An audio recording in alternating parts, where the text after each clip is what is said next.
എണ്ണി ഏറ്റുപറയുകയാണ് CPIM. ശബരിമല സ്വർണ്ണക്കൊള്ളയും അയ്യപ്പ സംഗമത്തിന്റെ നടത്തിപ്പും തിരിച്ചടിയായി. വെള്ളാപ്പള്ളിയുടെ പ്രസ്താവനകളെ തള്ളിപ്പറഞ്ഞില്ല എന്ന പൊതുബോധം പ്രതിരോധിക്കാനായില്ല.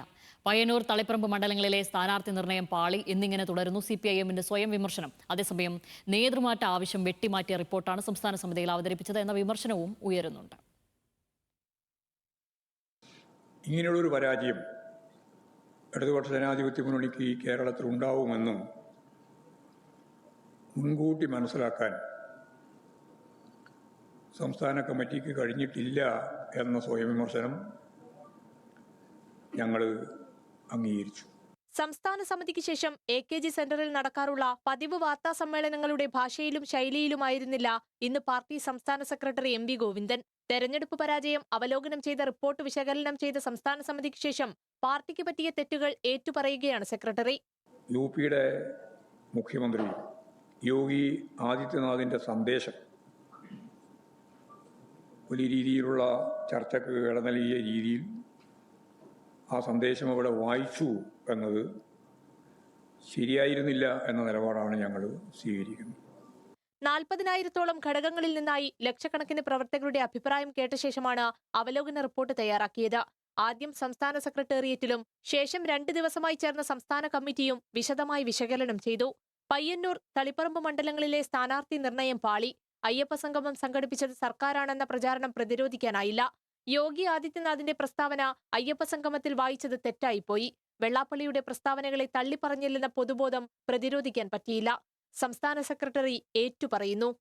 പയ്യന്നൂർ, തളിപ്പറമ്പ് മണ്ഡലങ്ങളിലെ സ്ഥാനാർത്ഥി നിർണയത്തിലുണ്ടായ വീഴ്ചകൾ സ്വയം വിമർശകരുമായിട്ട് കണ്ണൂർ ജില്ലാ കമ്മിറ്റി തന്നെ വിമർശനത്തിന്റെ ഭാഗമായിട്ടുള്ള കാര്യം സംസ്ഥാന കമ്മിറ്റിയുടെ മുമ്പിൽ അവതരിപ്പിച്ചിട്ടുണ്ട്.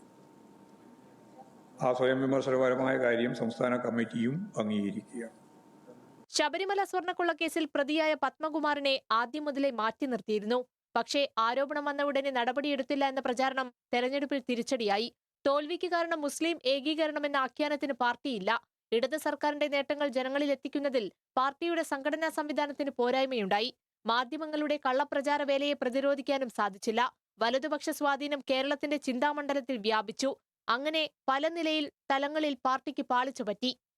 അപ്പോൾ നാട്ടിലും വിദേശത്തുമുള്ള CPM അനുഭാവമുള്ളവർ മാത്രമല്ല, അല്ലാത്തവരുമായ മുഴുവൻ മലയാളികളും അവർക്ക് അവരുടേതായ അഭിപ്രായങ്ങളും നിർദ്ദേശങ്ങളും ഞങ്ങളിൽ എത്തിക്കാൻ സാധിക്കും.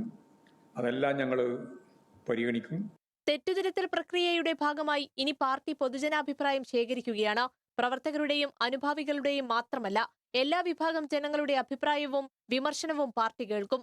ഇതിനായി പുതുവഴികൾ എന്ന പേരിൽ വാട്സാപ്പ്, ഓൺലൈൻ, ഇമെയിൽ സംവിധാനമൊരുക്കും. അവലോകന റിപ്പോർട്ടിന്റെ വിശദാംശങ്ങൾ പുറത്തുവന്നതിന് പിന്നാലെ വെള്ളാപ്പള്ളി നടേശനെ നിശിതമായി വിമർശിച്ച് P. ജയരാജൻ രംഗത്തെത്തി. വെള്ളാപ്പള്ളി സ്വീകരിക്കുന്നത് ഇരുതോണിയിൽ കാലുവെക്കുന്ന നിലപാട്.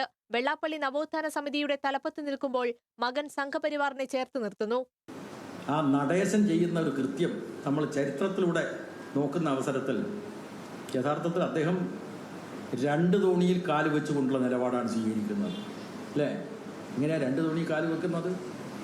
അദ്ദേഹം SNDPയുടെ ജനറൽ സെക്രട്ടറി, പിന്നെയോ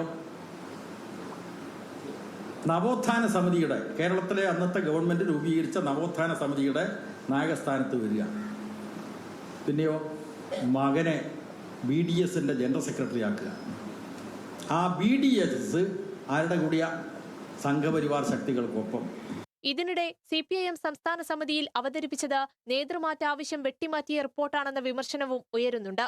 പിണറായിക്കും MV ഗോവിന്ദനുമെതിരായ വിമർശനവും വ്യക്തിപരമായ വീഴ്ചകളും റിപ്പോർട്ടിലില്ല എന്ന് ചില സംസ്ഥാന സമിതി അംഗങ്ങൾ വിമർശനമുയർത്തി.